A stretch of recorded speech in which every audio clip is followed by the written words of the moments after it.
திருமணம் அப்படின்னு மட்டும் டைட்டில் போட்டிருந்தா அது வேற அர்த்தம். வேற யாரோ ஒரு இயக்குனருடைய படம் நினைச்சுக்காங்க. திருமணம் சில திருத்தங்களுடன் நடிச்சா இருப்பாங்க. அதான் சேரன். சினிமாவில் அற்புதமான திருத்தங்களை நிகழ்த்திய கலைஞர்கள் இங்கே இருக்காங்க. திருத்தங்கள் மிக அவசியமானவை. சிலவற்றை திருத்தவே முடியாது. சிலவற்றை திருத்தாமல் விட்டுவிடுவது நல்லது. இப்படி பல விதங்கள் இருக்கு. சேரனை பொறுத்த வரைக்கும் நாங்கள் எல்லாம் வந்திருக்கோம். உண்மையிலேயே இது ஒரு திருமண விழாவில் கலந்துக்கிறது போல, அதுவும் சேரனுடைய திருமண விழாவில் கலந்துக்கிற ஒரு உணர்வோடு இங்கே வந்திருக்கோம். காரணம், என் மேடையில் நம்பிக்கை இயக்குநர்களும் வந்திருக்காங்க. நான் அவங்களை மென்ஷன் பண்ண தப்பா நினச்சிக்க வேண்டாம். இங்கே முழுக்க முழுக்க மனசு எல்லாமே பேச்சு எல்லாமே டுவர்ட்ஸ் மிஸ்டர் சேரன். அவர் மேல நாங்கள் எல்லாம் அளவு கடந்த ஒரு மரியாதையும் அன்பும் பாசம் இருக்கவும் வச்சிருக்கோம். இந்த விழாவை சாட்சி. தனிப்பட்ட முறையில் எனக்கு மிஸ்டர் சேரன் மேல அசாத்தியமான ஒரு மரியாதை, அன்பு, பாசம், தவிப்பே உண்டு. ஏன்னா அவருடைய படங்கள் அத்தனையுமே தமிழ் சினிமால பல மாற்றங்களை பல திருத்தங்களை செய்த படங்கள். As a human being, ஒரு அற்புதமான ஹியூமன் பீயிங். ரொம்ப விசேஷம் இந்த சினிமா இண்டஸ்ட்ரியில இருந்துட்டு. ஸோ அவர் எல்லாருக்குமே வாழ்க்கையில முன்ன பண்ண இருக்கலாம், சில கொஞ்சம் தடுமாற்றங்கள் இருக்கலாம். ஆனா சேரனுக்கு ஒரு சின்ன இடைவெளி தான் நான் என்னை பொறுத்த வரைக்கும். ஏன்னா நானே ரொம்ப துவச்சு போயிட்டேன். அடிக்கடி வீட்டுக்கு வந்து பேசிட்டு இப்போ நண்பரோட பேசும்போது, வீட்டில் பேசும்போது விட நான் இப்பவும் மிஸ்டர் சேரனை பற்றி நினைக்கிறதுனாலே இருக்காது அதிகமாக. இது ஒன்றும் மேடைக்காக பேசுகிற பேச்செல்லாம் எனக்கு தெரியாது. அதெல்லாம் தம்பி ராமையார் சார் பேசும்போது சொன்னாங்க, தங்க பத்திரம் காணாமல் போனால் இப்படி தப்பிச்சு போவோம் அப்படின்னு சொல்லிட்டு. அப்படி ஒரு தவிப்பு எனக்கு இருந்துச்சு ஆக்சுவலாக. ஆனால் அவர் திருப்பி வந்திருக்கா திருமணம் சில திருத்தங்களுடன் அப்படின்னு நினைக்கும் போது இதற்கு நான் ரொம்ப நன்றி சொல்லக்கூடிய வேண்டியவர் இதன் தயாரிப்பாளர் பிரேம்நாத் சிதம்பரம் அவர்கள்.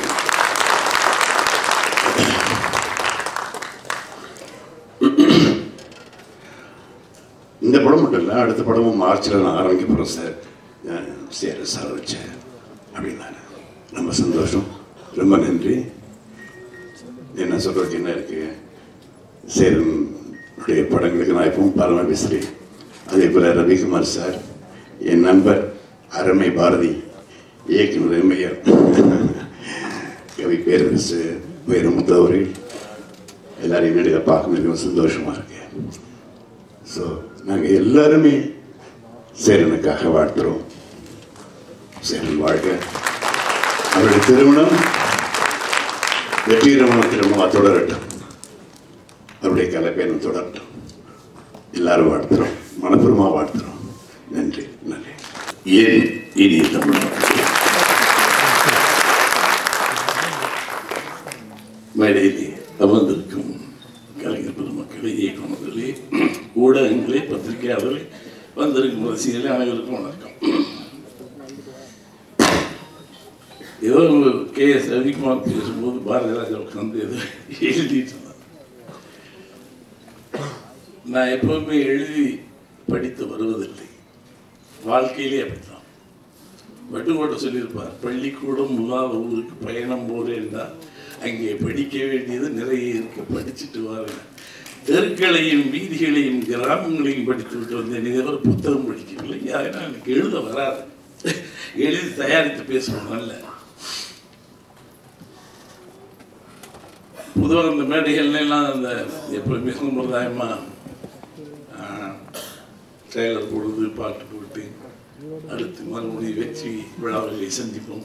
இது வழக்கமாக இல்லாமல் நாம் வேணா கூப்பிடாதீங்கன்னு சொல்லுவேன். ஆனால் சேரன் எல்லாரும் என்ன சொல்லுவாங்க, பட் நீண்ட நாள் நான் பயணப்பட்ட ஒரு சில காலங்களில் என் தடையும் என்னுடைய தடம் தொட்டி வந்தவன் சேரன். முதலாவது கிராமம் ரொம்ப ஆழத்தோட கதை சொன்னோம். நானே கூப்பிட்டு பாராட்டினேன். இன்றளவும் மிகச்சிறந்த ஒரு பெரிய கதாசிரியர். இந்த படமோட பார்த்தீங்கன்னா இந்த திருமண சிக்கல்களை ரொம்ப அழகாக சொல்லிடுவோம். எனக்கு படம் பார்க்கும்போது இவ்வளவு காலத்துக்கு அப்புறம் நல்ல தாட் வந்திருக்குன்னா சவுண்ட் ஆஃப் மியூசிக்னு ஒரு படம் ஆங்கிலத்தில். கவிதையிலேயே எல்லா கதாபாத்திரங்களும் கலாரசனை உள்ள கதாபாத்திரங்கள், எல்லா கதாபாத்திரங்களுமே கவிதை நயம் உள்ள கதாபாத்திரம். இதில் எல்லா கதாபாத்திரங்களும் கவிதை நயத்தோடு எழுதியவரும் சரி இசையமைத்தவரும் சரி இணைந்து செய்திருக்கிறார்கள். அதை இந்த காலகட்டத்தில் இவ்வளவு அற்புதமான ஒரு படம் இருந்தது. 2 பாட்டு தான், 2 பாருங்க எல்லாரும் இசைக்கலைகள் மாதிரியே இருப்பாங்க. கிழமையிலிருந்து சின்ன பிள்ளை வரைக்கும் கதாபாத்திரங்கள் கலை அம்சத்தோடு இருக்கு. ரொம்ப வித்தியாசமா பண்ணி. இன்னொன்னு மகேந்திரன் எங்களுக்கு எல்லாரும் முன்னோடின்னு சொல்லி நீங்க முன்னால ஓடிக்கிட்டே எங்க பின்னாடி தள்ள பாருங்க. நாங்கள் முன்னோடிகள் தான், இன்னும் முன்னோடிகள் தான், இனியும் முன்னோடிகள். எனக்கு I love this Lenin Bharathi, Mari Selvaraj, நீங்கள் இன்னைக்கு பார்த்தீங்கன்னா so many directors, ஒரு 10-20 பேர் சொல்லலாம். அன்பிலீவபிள். யங்ஸ்டர்ஸில் அதாவது தமிழ்நாட்டில் சிறந்த படமாக வரலாம், இந்தியாவில் சிறந்த படமாக வரலாம், உலக அளவிலே போட்டியிடும் அளவுக்கு சிறந்த படத்தை கொடுத்துருக்காங்க. லெனின் பாரதியினுடைய படம் அது நான் ரொம்ப ஷாக் ஆகிட்டேன். அதே மாதிரி மாரி செல்வராஜ் இவன் வயசில் எப்படி அவ்வளோ திங்க் பண்ணாங்க அப்படின்னு. அதாவது சினிமா எடுத்துடலாம், அதுக்கும் பேசிக் இலக்கணங்கள் இருக்கு. அதை மீறி கற்பனை வளமும் தொழில்நுட்பமும் சமூக அக்கறையும் உள்ளே வர வேண்டும். அது மூணுமே great. Hats off these people. சேரம் செஞ்சதில் பெரிய விஷயம் என்னன்னா இன்னவன் பசுமையாக எல்லா இளம் இயக்குநர்களையும் வெற்றி பட இயக்குநர்கள் கூட்டம் தான். அதில் கிளாஸ் டைரக்டர்ஸ். ரவிக்குமார் சொன்ன மாதிரி நீ மாஸ் டைரக்டர் ரவிக்குமார், அதை எல்லாருமே பண்ண முடியாது, அதுக்கு ஒரு திறமை வேணும். It's very difficult to mass film. நீங்கள் ஆர்ட் ஃபில்ம் பண்ணிடலாம், ஒரு மாஸ் ஃபில்ம் பண்ணுறது கஷ்டம். சங்கரையும் ரவிக்குமாரையும் நான் அந்த விஷயத்தை ரொம்ப ஆச்சரியப்படுவேன். How they are doing. நாங்கள் அப்படி இல்லை அப்படின்னு மென்மையாக ஏதோ ஒரு மயிலரகு மாதிரி ஒரு நானூறு புல் மாதிரி கதை சொல்கிறது. அதற்கு ஒரு திறமை வேணும், இதற்கு ஒரு தனித்திறமை வேணும். எல்லா திறமையும் தமிழகத்தில் அழகாக இருக்கிறது. சமீபகாலமாக வந்த இயக்குநர்கள் அத்தனை பேருமே நம் தமிழ் திரையுலகிற்கு மிகப்பெரிய முத்திரைகளை கொடுப்பார். அதில் சந்தேகமில்லை. அது இந்த காலகட்டத்தில் கவிப்பேரரசு வைரமுத்தவர்கள் இன்னும் 3 தலைமை, நானும் உதயவன், இன்றைக்கு இருக்க இளைஞர்கள் வரைக்கும் நீங்கள் வந்து தான் இருக்கீங்க. காலத்தால் அழிக்க முடியாத கவிஞர் கவிப்பேரரசு வைரமுத்து என்று அந்த பேரரசு கவி பேரரசு என்கின்ற வார்த்தைக்கு முழு அர்த்தத்தை ஏற்படுத்திக் கொண்டோம். தமிழின் மிக ஆளுமையானவன். கடந்த நூற்றாண்டுகளில் இவனை போல ஒரு எழுத்தாளரை நான் பார்க்கலாம். நிறைய புத்தகம் படிப்பேன், இப்ப விட்டுட்டேன். பார்த்தசாரதி படிப்பேன், ஜெயநந்தன் படிப்பேன், அகிலன் படிப்பேன், அனுத்தமா படிப்பேன், கல்கி படித்து படித்து படித்து வந்தேன். இப்போ நான் படிக்கிறது பூரா இவங்களுக்கு தான். மாரி செல்வராஜ், லெனின் பாரதி புத்தகங்கள் படிக்கின்ற காலங்கள் போய் இப்பொழுது இவர்களை படிக்க ஆரம்பித்திருக்கிறேன். அதனால் தான் இளமையாக இருக்கிறேன். கவிப்பேரரசு வைரமுத்தவர்களே, மகேந்திரன் அவர்களே, நான் பாரதிராஜா, நமக்கு வயதே கிடையாது. இந்த படம் ஜெயிக்கும். சேரனின் திருமணம் இன்னும் சில திருத்தங்களுடன். என்னடா திருத்தங்கள்? ஒரு கல்யாணம் வந்து சில திருத்தம்னா வேற ஒன்று, இன்னொரு கல்யாணம் பண்ணிக்கணும். அதானே திருமணம், சேரனின் திருமணம் சில அதில் சில நுட்பமாக போட்டு கல்யாணத்தில் எது எது தவிர்க்கப்பட வேண்டும் பிரச்சனை, உறவுகளை தீர்மானிப்பது பொருளாதாரம். அந்த பொருளாதாரம் தான் உறவுகளை தீர்மானிக்குது. கொண்டாட்டியை தீர்மானிக்கிறதே உறவு தான், அந்த பொருளாதாரம் தான். இசப்பாரிகளில் வீட்டு வெளியே அனுப்பிச்சுடுவோம். கொண்டு வந்தாலும் கொண்டு வராவிட்டாலும் தாயை உடுத்திடும். கொண்டு வந்தால் தகவல், சீர் கொண்டு வந்தால் தமக்கி. உறவுகள் பொருளாதாரத்தின் அடிப்படை. இந்த பொருளாதார சிக்கல் தான் இந்த திருமணம். இதை எப்படி தவிர்க்க வேண்டும் என்பதை நீ சொல்லியிருப்பாய் என்று நான் நம்புகிறேன். நன்றி, வணக்கம். Thank you sir. அடுத்ததாக தவமாய் தவமிருந்து இந்த திருமணம் தம்பிராமையாவுக்கு இப்படி ஒரு பிள்ளை இருக்கு. தம்பிராமையா பார்த்தா நமக்கு இப்படி தெரியுது. பியூட்டிஃபுல் ஆடா, சூப்பர், நல்ல ஹைட், கதாநாயகி, ரொம்ப அற்புதமாக பண்ணியிருக்கீங்க எல்லாருமே. இதில் சுகன்யாவை ராஜேஷ் யார் தான் நக்கினப்புறம் பரவாயில்ல, ஒரு 25 வருஷமா அப்படியே வச்சிருக்கேன். 25 முன்னாடி பார்த்து சுகன்யா அந்த அம்மாவை போட்டுக்கிறேன் பார்த்து. She looks so beautiful. Hats off to you, Rajesh. ஒரு அளவே இல்லாமல் குருநாதருங்கிறதுனால இவ்வளோ கடைசியாக அப்போ கூப்பிடுவேன். அதுவும் வைரமுத்து சார்லாம் பேசுனதுக்கு அப்புறம் யாராவது பேசினா எடுபடுவார். ஆந்திரா சாரே நெளிஞ்சிக்கிட்டு இருக்காரு. அனைவருக்கும் வணக்கம். நேற்றைய இயக்குநர்கள், இன்றைய இயக்குநர்கள், நாளைய இயக்குநர்கள் அனைவருக்கும் வணக்கம். நிஜமாக ஒரு கல்யாண வீட்டுக்கு வந்த மாதிரி இருந்தது. பந்தல்ல இருந்து இந்த வரவேற்புல இருந்து எல்லாரும் பட்டு வேஷ்டி சட்டை போட்டு ரொம்ப சந்தோஷமான விஷயம். ஒரு சவுத் ஆப்பிரிக்கன் ஃபேமிலிக்கு வந்து ஒரு ஹஸ்பண்ட் அண்ட் ஒய்ஃபுக்கு வந்து ஒரு வெள்ளை குழந்தை வந்துட்டு இருந்தா இதுக்கு வந்து உங்க பிள்ளையா அப்படின்னு கேட்பாங்கல்ல, அந்த மாதிரி தான் கேட்பாங்க. என்ன சார் சேரன் உங்க அசிஸ்டண்டா? சார் உங்க சிஷியன். அதுக்கு காரணம் அவனுடைய படங்களும் என்னுடைய படங்களும் டோட்டலாக வேற வேற பாதைகள் வருது. இந்த total commercial on the class.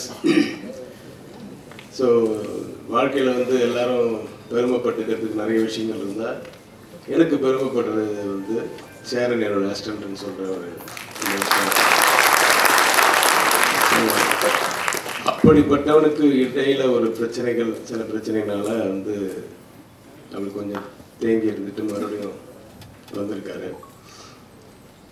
உள்ளம் மலரும் இயக்குனர் வாழ்த்தி இருக்கிறாரு. சேரன், உன்னுடைய வாழ்க்கையில் இந்த முட்கள் எல்லாம் இனிமேல் மலரப் போகிறது. அலைகள் ஓய்வுகள் இயக்குனர் வந்திருக்காரு உன்னை வாழ்த்துறதுக்கு. ஸோ இனிமே உன்னுடைய புகழ் அலைகள் ஓயாமல் இருக்கட்டும். இந்த திருமணம் மட்டுமல்ல, இந்த வருடத்திலேயே உன் வீட்டிலேயே 2 திருமணம் நடக்கணும்னு எல்லாம் நீ நல்லா இருந்தால் நிறைய பேருக்கு சந்தோஷம். இன்னும் ஒர்க் பண்ணுறாங்க. எனக்கு வந்து மனப்பூர்வமான சந்தோஷம். இந்த தம்பி ராமையாவுடைய சன்னு நிஜமாகவே அவர் பார்க்கறதுக்கு பயிலான் மாதிரி தான் இருக்கு. நல்ல வாட்ட சாட்டமாக இருக்கார். அவருடைய டான்ஸ் மட்டும் நான் பார்த்துருக்கேன். இந்த படத்துலலாம் அவர் நடிப்பு பார்க்கணும். இந்த படத்தினுடைய இசையமைப்பாளர் இன்றைய விழாநாயகன் அவர்களுக்கு, இந்த ஹோல் டீமுக்கு என்னுடைய வாழ்த்துக்கள். படம் பார்க்கும்போது சாங்ஸ் நல்லா இருந்தது, ட்ரெய்லர் ரொம்ப நல்லா இருந்தது. காரணம் வந்து அதில் சென்டிமெண்ட்ஸ் இருக்குது. எனக்கு எப்பவுமே சென்டிமெண்ட்ஸ் பிடிக்கும். சென்டிமெண்ட்ஸ் இல்லாத படங்கள் என்றைக்குமே பெரிய வெற்றியெல்லாம் அடைஞ்சதே கிடையாது. ஸோ சென்டிமெண்ட்ஸ் இருக்குது அப்படிங்கிறது தெரியுது, நல்ல விஷயங்கள் இருக்குன்னு தெரியுது. ஒரு ஆர்வம் இருக்குது படம் பார்க்கணுன்னு. ஸோ சீக்கிரம் வெளியே வரட்டும்.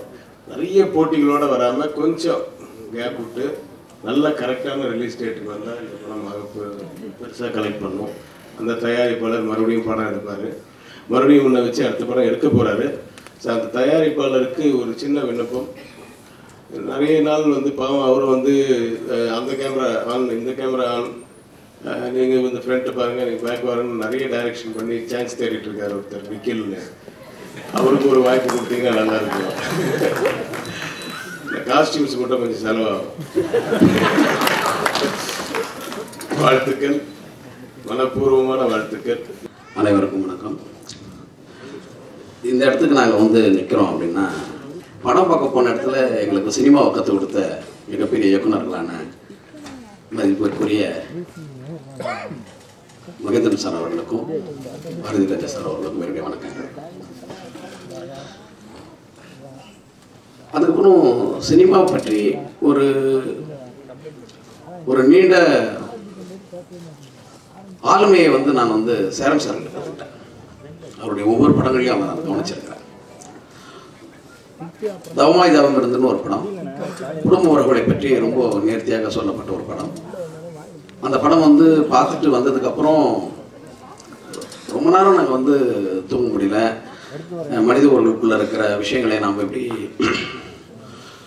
கடந்து போயிருக்கிறோம், அதை பற்றியான விஷயங்களை மீண்டும் மீண்டும் வந்து நமக்கு வந்து ஒரு கனவை போலவே நம்மளை துரத்துது இந்த படம் அப்படின்ற ஒரு விஷயம் எனக்கு இருந்தது. அந்த மாதிரி ஒரு படம் ஒன்றுன்ற எண்ணம் எனக்கு அந்த டைமில் உருவாச்சு. இன்னும் அது வந்து பூர்த்தி அடையாமது ஒரு கனவு தான்.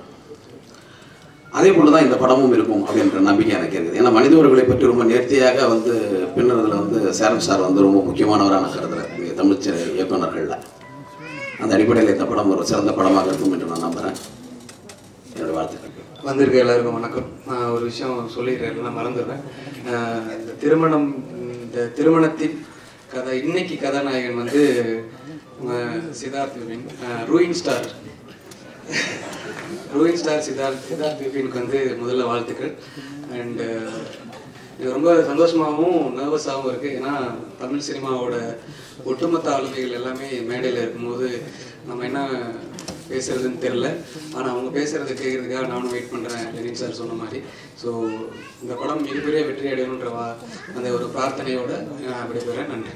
எல்லாம் பெரியவங்க இருக்காங்க, என்ன பேசணும்னு தெரில. பட் சினிமாவில் இயக்குனராகவும் ஆசைப்படுற இந்த மாதிரி கிராமத்து பசங்களுக்கு ஒரு முன்னோடியாக சேரன் சார் தான் இருந்தார். டைரக்டர் ஆகியே தீரணும் அப்படிங்கிறதுக்கு நான் கன்ஃபார்ம் பண்ணுறதுக்கு டூரிங் டாக்கீஸ் புத்தகம் வந்து முக்கியமான காரணம். ஏன்னா அப்போது நான் வீடன் டெய்லி வாங்கி படிச்சுட்டே இருப்பேன். அப்போது வந்து இந்த டூரிங் டாக்கீஸ் படிக்கும்போது நம்ம வீட்டுக்குள்ள வந்து ஒருத்தர் போய் ஒரு சினிமா டைரக்டர் ஆகியிருக்காரு அப்படிங்கிற ஒரு கான்ஃபிடென்ட் வந்து எனக்கு அது முக்கியமான காரணமாக இருந்துச்சு. அப்போது நான் சென்னை வந்ததுக்கப்புறம் எந்த ஆஃபீஸும் நான் பெருசாக போகலை. ஆனால் சும்மா வாய்ப்பு கேட்காம எல்லா டைரக்டரோட ஆஃபீஸையும் வெளியிட்டு பார்த்துருவோம் அப்படின்னு சொல்லிட்டு ஒரு ட்ராவல் பண்ணேன் சென்னை ஃபுல்லாக. அதில் சேல்ஸ் ஆஃபீஸும் உண்டு. அப்படி ட்ராவல் பண்ணதுக்கப்புறம் நான் ஆஃபீஸாக போய் சேர்ந்தேன். அதனால் அப்படிப்பட்ட ரொம்ப நெருக்கமான, மனதுக்கு நெருக்கமான, நம்ம வீட்டில் ஒருத்தராக நினைக்கக்கூடிய சேரன் சாரோட படம் ரொம்ப நாள் காத்திருந்து இந்த திருமணம் படம் வருது. இந்த படத்தில் ஒரு வாழ்த்துறதுக்காக நம்ம கூப்பிட்டது அப்படின்னு பெரிய சந்தோஷமாக இருக்குது எனக்கு. என்ன அப்படின்னா, நாங்கள் அங்கே உட்கார வேண்டிய பையன் கூப்பிட்டு வாழ்த்து இருக்காங்க. எல்லாருமே இந்த படம் மிகப்பெரிய சேரன் சாருக்கு மட்டும் இல்லை, இதில் பங்கேற்ற அத்தனை பேருக்குமே இது முக்கியமான படமாகவும் வெற்றி படமாகவும் இருக்குது. என்னோடய வாழ்த்துக்கள். நன்றி. சீக்கிரமாக முடியும்னு நினச்சானா ஒரு 3-4 மினிட்ஸ் நான் பேசி ஆகணும். ஏன்னா எனக்கு இந்த ஸ்டேஜ் வந்து ரொம்ப ரொம்ப முக்கியமான ஸ்டேஜ். என் படம் இல்லாமல் முதல் தடவையாக நான் வந்திருக்க ஸ்டேஜ் இது. அதுவும் பாரதி ராஜா சார், மகேந்திரன் சார், இவங்க தான் இன்ஸ்பிரேஷன் எனக்கு எப்போதுமே. அவங்க ஸ்டேஜில் இருக்கிறதுல கர்ணகிரியில் ரொம்ப பெருமைப்படுறேன் நான். ரவிக்குமார் சார் படம் தான் எனக்கு எப்போதுமே grammar commercial cinema sir. Cheran sir கூட நிறையா ட்ராவல் பண்ணியிருந்தாலும் ரவிக்குமார் சார் தான் எனக்கு ஆஸ்தான குரு. எப்போதுமே ரவிக்குமார் சார் நான் நேரில் மீட் பண்ண சொல்லியிருக்கேன் ஒரு தடவை. அவர் நான் ஹீரோக்கு பல பேருக்கு கதை சொல்ல ட்ரை பண்ணியிருக்கேன், எப்போவும் பயந்ததில்லை. ஆனால் ரவிக்குமார் சாருக்கு கதை சொல்லும் போது பயங்கர பயந்தேன். எப்படி சொல்கிறார், அதெல்லாம் சொதப்பிட்டே சொல்லிட்டு வந்துட்டு அதனால அவர் நடிக்கல. இவர் முக்கியமான விஷயம் இதில் ஏன் மற்ற விஷயம்லாம் ஸ்பெஷல்னா, நான் என் கெரியர் ஆரம்பிச்சது நிக்கில் அண்ணா கூட தான். அவரோட ஸ்பீடு தான் எனக்கு ஃபுல்லாக சினிமாவில் இந்த ஸ்பீடு இருந்தால் மட்டும்தான் நம்ம பெரிய இடத்துக்கு போக முடியும்னு காட்டினது அவர் தான். ஃபார் எக்ஸாம்பிள் லைட் ஆஃப்னு சொன்னார். சரி ட்ரெய்லர் பட போகிறேன்னு பார்த்தா அவர் ட்ரெஸ்ஸை மாற்றிட்டார் அதுக்குள்ளே அந்த கேப்பில். ஸோ நிக்கில் நான் வழியாக தான் கெரியர் ஆரம்பித்தேன். ஹார்ட் ஒர்க்னா என்னென்னு நான் அவர்கிட்ட தான் கற்றுக்கிட்டேன். ஒரு நாளைக்கு 250-300 இன்விடேஷன் கொடுக்கணும்னு பைக் எடுறான்னு பைக் பண்ணிட்டு உட்காந்து ஒரு நாளைக்கு 300 இன்விடேஷன் அதிகமாக நாங்கள் கொடுத்துருக்கோம். 4 அன்னைக்கு ஃபங்க்ஷன் இருக்கும். இன்னைக்கு ஒரே நாள் 300 இன்விடேஷன் அவரால் மட்டும் தான் பாசிபிள் இல்லை. ஸோ இவ்வளோ ஸ்பீடாக ஒர்க் பண்ணுற ஆள்கிட்ட தான் நான் வந்திருக்கேன். ஸோ என் பேஸ் ஃபர்ஸ்ட் தேங்க்ஸ் அவருக்கு தான். I'm feeling so grateful to been with him. அடுத்தது என்னன்னா, சேரன் சார் சொல்லி ஆகணும். சேரன் சார் வந்து எனக்கு ஆக்சுவலாக அவர் எனக்கு அண்ணன் வயசு தான், நான் ஃப்ரெண்டு மாதிரி தான் ட்ரீட் பண்ணுவார். இந்த கதை வந்து 8 இயர்ஸ் முன்னாடி எனக்கு சொன்னார். அது எப்படி சொன்னார்னா, நான் ஒரு படம் போய் பார்த்தேன். ஆக்சுவலாக உட்காரவே முடியாத அளவு ஒரு கமர்ஷியல் படம் அது. நான் போய் படம் பார்த்துட்டு வந்துட்டேன். அப்போ நியூசிலாண்டில் இருந்தார். வந்துட்டு நீ அந்த படம் பார்த்துட்டியான்னு கேட்டார். ஆமாம், நான் தான் வந்து உன்னை கூப்பிட்டு போகிறேன்னு சொன்னேன். நீ ஏன் பண்ண என் கூட பார்த்துட்டு உனக்கு அதான் பனிஷ்மெண்ட்டுன்ட்டார். ஃபர்ஸ்ட் ஹாஃப் முடிஞ்ச உடனே கிளம்பலான்னாரு. என்னை 2வது தடவை பார்க்க வச்சிங்களா, செகண்ட் ஹாஃபும் பாருங்கள், இதுதான் உங்களுக்கு பனிஷ்மெண்ட்டுன்னு. உடனே என்ன சொன்னார், நான் வேணா உனக்கு ஒரு ஆஃபர் தரேன், நீ வண்டி எடு, நம்ம போகலாம். போகும்போதே உனக்கு ஒரு கதை சொல்கிறேன்டா. அவர்கிட்ட கதை கேட்குறது எனக்கு எப்போதுமே பிடிக்கும். ஏன்னா உள்ளே போய் உட்காந்து சேரன் சார் உட்காந்துருப்பா, பின்னாடி வரிசை 4-5 நேஷனல் அவார்டு இதெல்லாம் இருக்கும். இது இவ்வளோ பெரிய போராட்டம் 4-5 வாங்கி அடிக்கிறாருன்னு பார்ப்பேன் எப்போதுமே. ஆனால் பார்ப்ப சொல்லுவேன், நம்ம நேஷனல் அவார்டு வாங்குற மாதிரி படம் என்னால் எடுக்க முடியாதுன்னு தெரியும் எனக்கு. ஏன்னா அந்தளவு சென்சிபிலிட்டி இல்லை. அதனால் அவர்கிட்ட 2 வாங்கிக்கிறேன்னு மட்டும் சொல்லியிருந்தேன். அப்படி சொன்ன கதை தான் இந்த திருமணம்ன்ற படம் அன்றைக்கி சொன்னார். சிட்டி சென்டரில் மெரினா பீச் போய் ஒரு ரவுண்டு பைக்லேயே போயிட்டு பைக்லேயே சொல்லிட்டு இருந்தார் டோட்டல் கதை. எடுத்துட்டு நான் ஏன்னா லைஃப்பில் டெரரிஸ்ட் பக்கம் கூட போகலாம், திருமணம் பக்கம் போகக்கூடாதுன்னு நினச்சிட்டு இருந்தேன் நான். ஆனால் இப்படி ஒரு படத்துக்கு டைட்டில் லிஸ்ட்டு இனிமேல் கண்டிப்பாக போய் ஆகணும்னு சொல்லிட்டாரு போல இருக்கு. பார்க்கணும். ஆக்சுவலாக எல்லா படமும் எனக்கு பழக்கமானதில் டபுள் ஃபர்ஸ்ட் இதெல்லாம் போட்டு காட்டுவார். அது அறிவு இருக்குன்னு இல்லை, இந்த மாதிரிலாம் படம் எடுத்துறா நீ ஃபியூச்சரில் சொல்லுவார். அதனால தாக்கமோ என்னவோ தெரில, நான் ஒரு நல்ல படம் எடுக்கணும்னு முயற்சி பண்ணிட்டே இருக்கேன். அதை எப்போ எடுக்கணும்னு தெரில. வைரமுத்து சார் கிட்ட வந்து ஏடியா இருக்கும்போது சரண் சாரோட எல்லா படமும் வைரமுத்து சார் தான் எழுதுவார். அப்போ ஐடியல் பீச் ரெசார்ட்ஸில் சாரோட பல நாள் நான் தங்கி இருந்திருக்கேன். அவர் நிறைய தமிழ் பற்றியே பேசுவார். தமிழில் நான் படித்த தமிழ் கிளாஸ் மட்டும் கட் அடிச்சிருக்கேன் நான் சின்ன வயசுலேருந்து.